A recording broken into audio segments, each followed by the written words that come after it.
Hey there, you looking kinda cute. Please consider subscribing and check out our Patreon for more. Enjoy the video. Heather took a comb and started separating my hair into small strands right at the front of my scalp. These strands were a bit thinner than the rod and about half an inch deep. She ran a comb through it from the scalp to the ends and held it out with one hand while applying gentle pressure. She took a piece of shiny paper in her other hand and folded it so that it covered the strand of hair she had just combed on both sides, front and back. She moved it about halfway away from my head, took a pink rod, and started winding it at a 45-degree angle toward my head. My hair was pulled on, but it wasn't painful. Then she took another piece of paper, which she called a end paper, and put it at the end of the strand that was still hanging from the first rod. She then took another rod, wound it around the lower rod, and fastened it. As she worked her way backwards, from the top of my head to the nape of my neck, she quickly got into a routine. She sprayed a little water on my hair every few seconds to keep it damp. I didn't expect her to use so many rods. Your wife asked for a style that needs a lot of rods. Don't forget that a piggyback perm uses twice as many rods anyway, said Heather. When she was done with the first row, which looked like railroad ties running along my head, she started a section above my right ear that went in the opposite direction of the first row. The slight but steady pull of the rods was starting to tingle all over my scalp, and I could feel the extra weight of the wet rods on my head. She kept rolling rows until the right side was finished. Then she moved to the left side and did the same thing. She was done after what seemed like almost an hour. I think we used more than 140 rods, which is more than I've ever used before. Are you still comfortable? Then she used the spray bottle again to mist my hair. She took some cream and dabbed it on my skin near my hairline. Then, with what looked like a long piece of cotton rope, she made a white fringe around my scalp. This will make sure that none of the perm solution gets on your face or neck, she told me. We can now use the permanent solution. We'll be using 2 perm kits today because your hair is long and there are a lot of rods. She turned to the cart and took 2 bottles. She poured each one into a plastic squeeze bottle and shook it to mix them. Then she did the same thing in another bottle with the second perm. She told me it was the last chance to change my mind. No way, I said. Do what you want with me. I'm in your hands. She put a new towel around my neck, refastened the cape, and started squeezing a cool, slippery liquid onto the rods from the nape of my neck. Even though the smell was strong, I found it appealing. Heather said she was sorry about the smell, but we need a strong perm to get the look your wife wanted. I said, that's okay. I'm fine with it. One by one, my head kept getting heavier and heavier. She started at the bottom and worked her way up to the crown. Then she did the sides. As she started making the top, she handed me a towel to protect my face from any spills. At last, she was done. I had a lot of wet rods in my head. She took off the cotton rope and put it back on. Then she put a plastic cap on my head that looked like a shower cap and led me back to a hairdryer.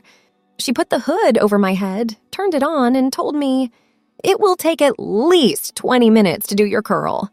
I'll come back then to see how the curl is doing. Let me know if it gets too hot, but it does need to be very hot to curl well. Do you want another glass of wine while you wait? I took another glass of wine and started to think about how my new look would look. I noticed that there were speakers right in the dryer when the music got louder. I fell asleep again because of the wine, the warmth, the music, and the fact that I hadn't slept well the night before. When I woke up, Heather was telling me, it's time to check the curl. She turned the dryer off, lifted the hood, took off the cap, and unwound part of a rod. I think we need 10 minutes more to get the curl we want, she told me. Can I go to the bathroom? It had been a long morning, so I asked. I saw that it was already 12 o'clock. She answered, as long as you don't take too long, we don't want the curls to get cold. The bathroom is next to the room where you change. I said, that's okay. I was surprised to see that the men's room didn't have a mirror, but I figured it was because they didn't want people to mess up the stylist's work. I went back to where the dryer was and sat down again. I got a blurry look at my head in the mirror, and it did look like I had a lot of rods in it. I'm enjoying this very much because I like being taken care of, and having curls will be great. Heather put the hood back down, turned on the dryer again, and set the timer once more. Heather came back sooner than I thought she would. Again, she turned off the dryer, raised the hood, took off the cap, and unwound part of a different rod. She said, "That looks good, now it's time to rinse." First, she cleaned the rods with a few hand towels. The better, the more perm solution we can get rid of before the rinse. After that, we went back to the sink. I sat down and put my head down. She took off the cotton and started spraying my head with warm water. "We need to rinse the perm solution out of your hair for about 5 minutes. Warm water poured over my head, and the smell of the perm started to go away. I found myself thinking about my next haircut during the day. I said, "I could get used to this." Heather laughed. A lot of our clients say the same thing. After about 5 minutes, Heather told me to sit up. She put a towel around my head and pushed gently on the rods. Then she got more hand towels and dried each rod by itself, one at a time. Even though the rods pulled on my hair, I liked the feeling. "So what's that, neutralizer?" I asked. "For some perms, yes, but we're going to do something different with yours. We're going to get rid of your perm with air.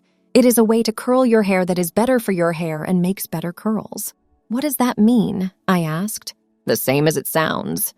We let your hair dry on the rods, and the oxygen in the air cancels out the perm and keeps the curl in place," as Heather explained. "Won't that take forever? If we let it dry on its own, it would. But after 30 minutes, we'll put you back in the dryer with the heat turned down low and let you dry there. It's time for lunch. Do you want to eat at the restaurant downstairs?" "That'd be awesome. I didn't know I was so hungry. I want a burger and some fries." "Sue, could you please get my client lunch?" "No problem. I'd be glad to." I gave her $20, and after she left, Heather put a piece of cloth that looked like gauze over my hair. "This is a hair net, and it will help keep your rods in place to protect your curls as they set. I'm sorry, but all we have is pink today. I hope that's okay. I'm sitting here with a bunch of pink perm rods in my hair, and you think a pink hair net will bother me?" I was amused. "Also, I know you said this was a quiet time, but I'm surprised at how quiet it has been. Your wife thought you might be nervous, so she made sure that you were the only person who came to see us. It's a service we offer to people who hire us to do makeovers. What is this change you keep talking about?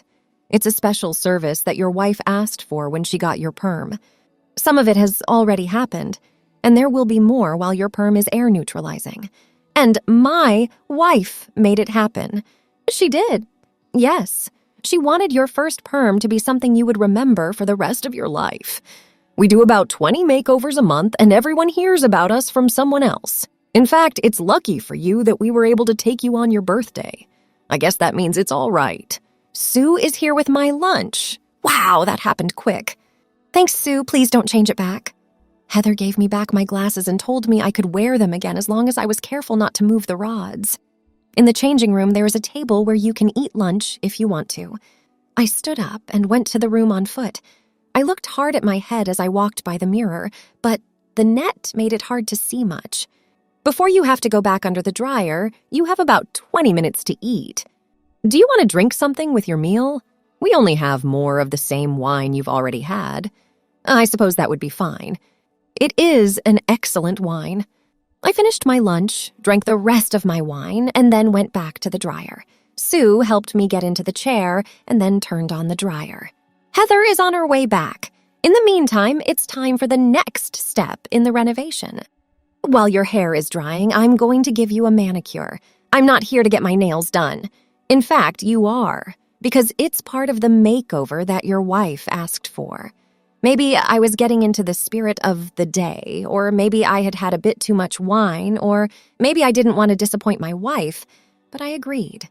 Okay, you have my hand. Thanks for watching. Check out Patreon if you want to have early access to the other parts. If not, it will be online in a couple of days.